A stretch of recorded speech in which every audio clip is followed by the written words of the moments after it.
শীত কিন্তু প্রায় চলে এলো। এখানে ফুলকপি যেটা শীতের সবজি আর আলু কেটে সুন্দর করে ধুয়ে নেওয়া হয়েছে। আজকে শীতের সবজি রান্না করা হবে।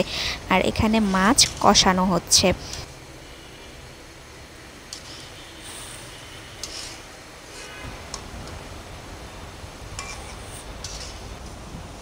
মাছ কষানো হয়ে গেলে মাছগুলো তুলে আলাদা একটা বাটিতে রেখে দিতে হবে।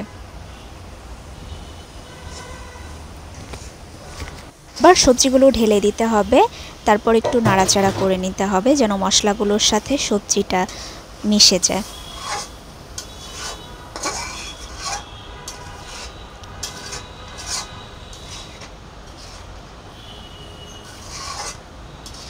এবারে সবজি কষানোর জন্য হালকা একটু পানি দিয়ে দিতে হবে।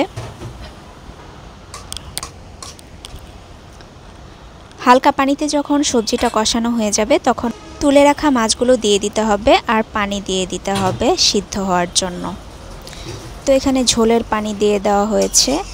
এবার এটাকে ঢেকে দিতে হবে কিছুক্ষণের জন্য, তারপর তরকারিটা আস্তে আস্তে রান্না হয়ে যাবে। এবারে একটু রাঁধুনি মশলা দিয়ে দেওয়া হচ্ছে, তারপর কিছুক্ষণ ঢাকনা দিয়ে ঢেকে তরকারিটা রান্না করে নিতে হবে।